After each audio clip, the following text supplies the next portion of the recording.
بانی تحریک انصاف کی اسپتال منتقلی کے عدالتی حکم کی خلاف ورزی، تحریک انصاف نے حکومت کے خلاف توہین عدالت کی درخواست دائر کر دی۔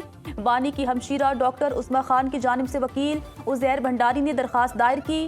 سپریم کورٹ کی 18 اگست کے حکم کی مبینہ خلاف ورزی پر توہین عدالت کی کارروائی کی استدعا، موقف اختیار کیا، جواب دہندگان اور توہین عدالت کے مرتکبین کو شوکوز نوٹس جاری کیے جائیں، عدالت انہیں ذاتی حیثیت میں پیش ہونے کا حکم بھی جاری کرے، جواب دہندگان کو توہین عدالت کا مرتکب قرار دے کر قانون کے مطابق سزا دی جائے۔ بانی تحریک انصاف کو فوری طور پر شفا انٹرنیشنل اسپتال اسلام آباد منتقل کرنے کی استدعا۔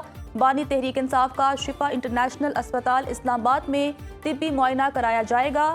حکم پر عمل درآمد یقینی بنانے کے لیے عدالتی افسر کی تعیناتی یا لوکل کمیشن مقرر کیا جائے۔ توہینی عدالت کی درخواست میں وزیر اعظم شہباز شریف، وزیر قانون اعظم نذیر تارڑ کو فریق بنایا گیا۔ چیف کمشنر اسلام آباد، سیکرٹری داخلہ، آئی جی جیل خانہ جات پنجاب اور سپرنٹینڈنٹ اڈیالہ جیل کو بھی فریق بنایا۔ بانی تحریک انصاف کا پمس اسپتال اسلام آباد میں طبی معائنہ ہوا۔ شفا انٹرنیشنل اسپتال کے 2 ماہر ڈاکٹرز نے بھی آنکھوں کے معائنے میں حصہ لیا۔ پمس انتظامیہ کے اعلامیے کے مطابق دیگر میڈیکل چیک اپ متعلقہ پمس ماہرین نے کیے۔ پمس کے ڈاکٹرز پر مشتمل میڈیکل بورڈ نے طبی نتائج یکجا کر کے میڈیکل فٹنس رپورٹ مرتب کی۔ مریض کی رازداری اور سپریم کورٹ کی ہدایات کا مکمل احترام کرتے ہوئے طبی رپورٹ کے خفیہ مندرجات ظاہر نہیں کیے جائیں گے۔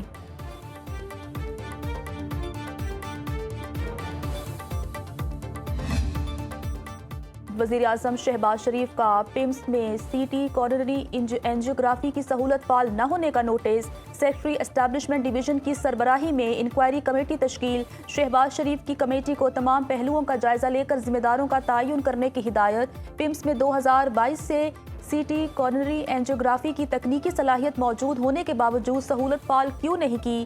تکنیکی سہولیات، انسانی وسائل اور سافٹ ویئر دستیابی کی بھی چھان بین ہوگی۔ حقائق اور ریکارڈ کی مکمل جانچ کے بعد رپورٹ طلب، انکوائری رپورٹ کی روشنی میں قانون کے مطابق مزید کارروائی کی جائے۔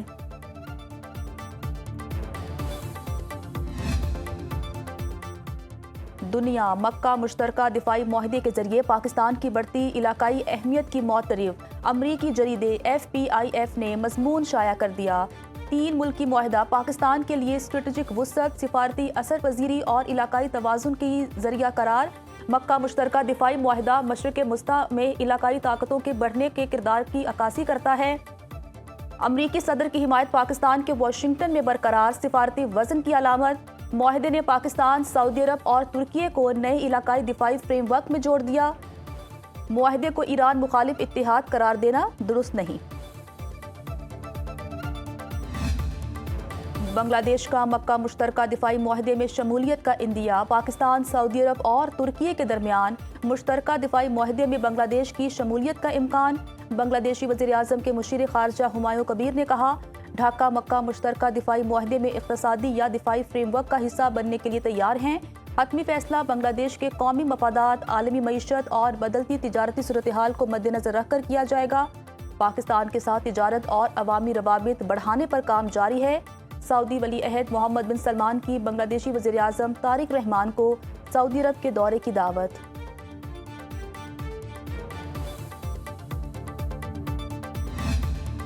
پاکستان اور ملیشیا میں انسداد دہشت گردی، منشیات کی روک تھام اور انسانی اسمگلنگ کے خلاف مشترکہ تعاون بڑھانے پر اتفاق۔ صدر مملکت آصف زرداری سے ملیشیا کے وزیر داخلہ سیف الدین بن اسماعیل کی ایوان صدر میں ملاقات۔ صدر زرداری نے داخلی سلامتی، امیگریشن، قانونی اور عدالتی امور میں ادارہ جاتی تعاون کی پیش رفت کو سراہا۔ ملاقات میں پاکستان اور ملیشیا کے درمیان 2 طرفہ تجارت کے فروغ پر تبادلہ خیال۔ صدر مملکت کا ملیشیا میں پاکستانی مصنوعات کے لیے مزید مارکیٹ تک رسائی پر زور۔ ملیشین وزیر داخلہ کی پاکستانی ہم منصب محسن نقوی سے ملاقات، 2 طرفہ تعلقات کو فروغ دینے کے لیے جوائنٹ ورکنگ گروپ کے قیام کا فیصلہ۔